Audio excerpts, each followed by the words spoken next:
በስመ አብ ወወልድ ወመንፈስ ቅዱስ አሃዱ አምላክ። ጥበብ ኢያሱ ወዲ ሲራክ ምዕራፍ 25 ክምስገን ዝግብኦ ህዝቢ ዘሐጉሳኒ ሰለስተ ነገራት ኣለዋ።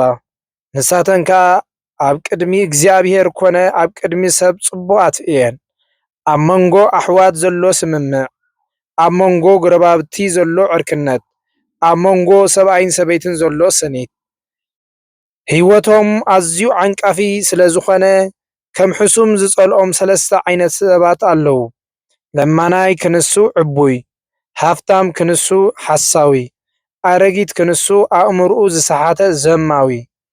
ንእሽቶ ከለኻ ክሳዕ ዝከኣለካ እንተዘይኣኪብካ ኣብ ዕብየት ምስ በጻሕኻ ትረኽቦ ነገር የብልካን።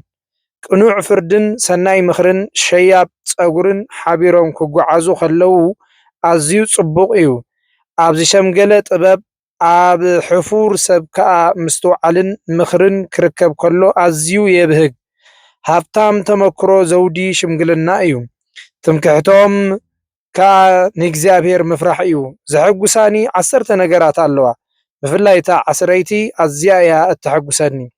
ብደቁ ዝቐሰነ ሰብ፣ ብህይወቱ ከሎ ውድቀት ጸላእቱ ዝረኣየ ሰብ፣ ለባም ሰበይቲ ዘላቶ ዕድለኛ ሰብኣይ፣ ስምምዕ ዘለዎም ሰብ ሓዳር፣ ብመልሓሱ ፈጺሙ ዘይጋገ ሰብ፣ ካብኡ ንዝሓስር ዘየገልግል ሰብ፣ ሚዛኑ ዝሓለወ ኣተሓሳስባ ዘለዎ ሰብ፣ ብጽሙና ንዝሰምዑ ዝዛረብ ሰብ፣ ጥበብ ዘለዎ ሰብ። እዚ ናይ ብሓቂ ዓብይ ሰብ እዩ። እቲ ንእግዚአብሔር ዝፈርሕ ሰብ ብዛዓብዮ ግና ሓደ እኳ የልቦን። ካብ ኩሉ ዝበለጸ ንእግዚአብሔር ምፍራሕ እዩ። ንእግዚአብሔር ዝፈርሕ ሰብ ዝመሳሰሎ የብሉን። ንእግዚአብሔር ምፍራሕ ማለት ንእግዚአብሔር ከተፍቅሮ ምጅማር ማለት እዩ። ንዕኡ ምእማን ማለት ከዓ ናብኡ ምጽጋዕ ማለት እዩ። ኣንስቲ መጉዳእቲ ሕሱም እዩ። ካብ መጉዳእቲ ልቢ ዝሓስም ግና የልቦን። ክፍኣት ሕሱም እዩ። ብበዓልቲ ቤትካ ክመጽእ ከሎ ግና መሪር እዩ። ስቃይ ብርቱዕ እዩ። እቲ ዘሳቅየካ ጸላኢኻ ክኸውን ከሎ ግና መሪር እዩ። መፍዳይ ሕነ ጨካን እዩ። ጸላኢኻ እንተኮይኑኻ ዝገደደ እዩ። ካብ ሕንዚ ተመን ዝብርትዕ ሕንዚ የልቦን። ካብ ቁጣዓ ሰበይቲ ዝብርትዕ ቁጣዓ ድማ የልቦን። ካብ ምስ ሕስምቲ ሰበይቲ ምንባር ምስ ኣንበሳ ወይ ምስ ገበል ኣብ ሓደ በዓቲ ምንባር ይሕሸኒ።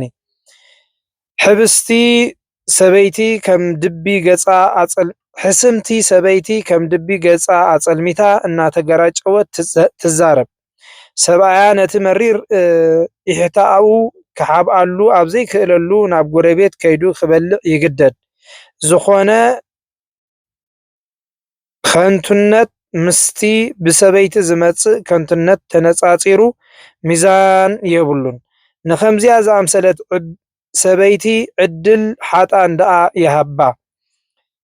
እቲ ምስ ተቋያቂት ሰበይቲ ዝነብር ሰላማዊ ሰብኣይ ከምቲ ብሑፃ እምባ ዝድይብ ኣረጊት ሰብኣይ እዩ።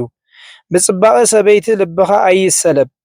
ሃፍታም እያ ኢልካ ከዓ ንጓል ኣንስተይቲ ኣይትመነያ። ንሰብኣያ እተናብሮ ሰበይቲ እንተደኣ ኮይና ናይ ግድን ቁጣዓን ትዕቢትን ከቢድ ውርደትን ክስዕቦ እዩ። ንሰብኣያ ድቁስ ሕልናን ጸልማት ዝተኸድነ ገጽን ጉዱእ ልብን ከም ዝህልዎ ትገብር። ሕስምቲ ሰበይቲ እያ ንሰብኣያ ዘይተሐጉሶ ሰበይቲ ሰብኣያ ኢዱ ከም ዝለመሰ ሃካይን ኣብራኹ ራዕራዕ ከም ዝበሎ ፈራሕን ትገብሮ። ሓጢኣት ብሰበይቲ ተጀመረ፣ ብሰንካኻ ኩልና ንመውት።